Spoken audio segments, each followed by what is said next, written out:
Hello, Eternum, and welcome to KOTT News, Eternum's #1 source for news. And this is the War Report. Dynamic change in the history of Eternum last night as the pharmaceuticals continue to wash up on the shores of the island in Cutlass Keys. KOTT News were on the scene after the fight and got reactions from leadership. First things first, let's congratulate you on your victory here in Cutlass Keys, getting things done in about half the time needed. Would you care to take us through what went down out there? I can't. Yeah, I think it was a fun war.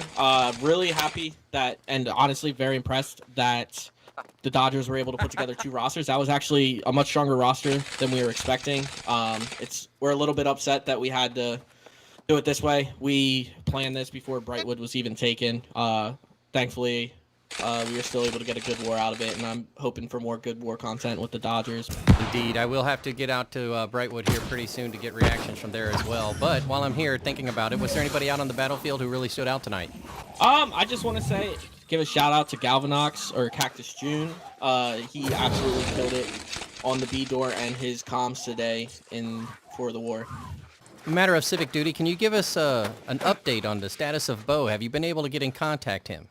So we're in constant contact with Bo. As everyone knows, Free Bo is our #1 mission at the moment. All we have heard so far is that AGS has found his account on YGG, but have not been able to figure out how to bring it back to El Dorado for us. We're holding a spot in our company till the day he comes. He's always a member, no matter what. Also want to say thank you to the Dodgers for their Free Bo statement in their last speech as well. Later in Brightwood, we caught up with a victorious Dodger squad to discuss the night's outcome. Thanks for stopping to take the time to talk to me tonight, successfully defending the hamlet of Brightwood yet again. Would you care to take us through how it went out there? Yeah, it was a pretty tough war, especially the fact that we had CK and Brightwood where we had to both defend.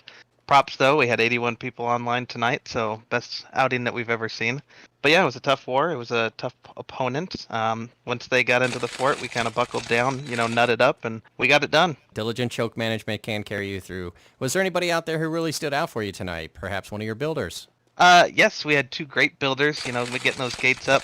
In the CK war, we had Swank. He did not get Gravweld off the wall this time, so props to him. But overall, great effort by everybody. Is there anything you'd like to say to the citizens of Eternum that you've been dying to get off your chest? TMG on top.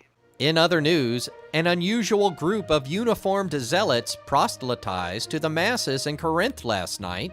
Their central message seemed to resonate with the people who gathered to listen to their beliefs. To conclude the ceremony, the red-robed religious rulers led their congregation of followers out the north gate. KOTT News traffic and PvP cameras happened to catch the action as the event came to a close.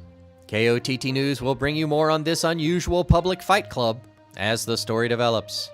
Turning to the economy, Hyssop and Azoth water prices are unusually high lately. Now might be the time to check out your lockers for money just lying around. Turning to the weather for today, and once more, the sun flies across the Eternum sky, keeping corruption at bay. But once more after sunset, the temperatures will drop and give rise to a 30% chance of invasion across the island. 2 more submissions for Simulated Fantasy Combat Resolution tonight, brought to you by LARPco. Remember, if it isn't LARPco, it's cardboard. Tonight, the Covenant forces of Error.pxp assail the Syndicate forces of Soju Gang for control of First Light and the flow of the spice.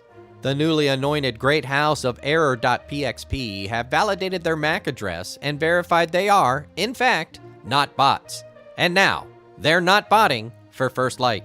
The reigning Spice Lords of Soju Gang stand ready to defend their hold on the harvesting and production facilities of this desirable tropical region.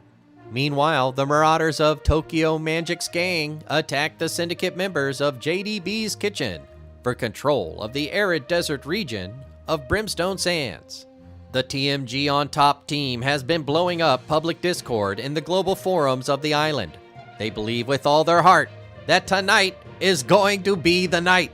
But oh, the heat coming out of JDB's Kitchen, cooking up the boiling oils to deep fry any unruly patrons. But that's if the Bader D's allow them to even get to the door. Be sure to tune in tonight for complete coverage and reactions from the citizens at 11. Until then, this has been War Correspondent JChalant, KOTT News.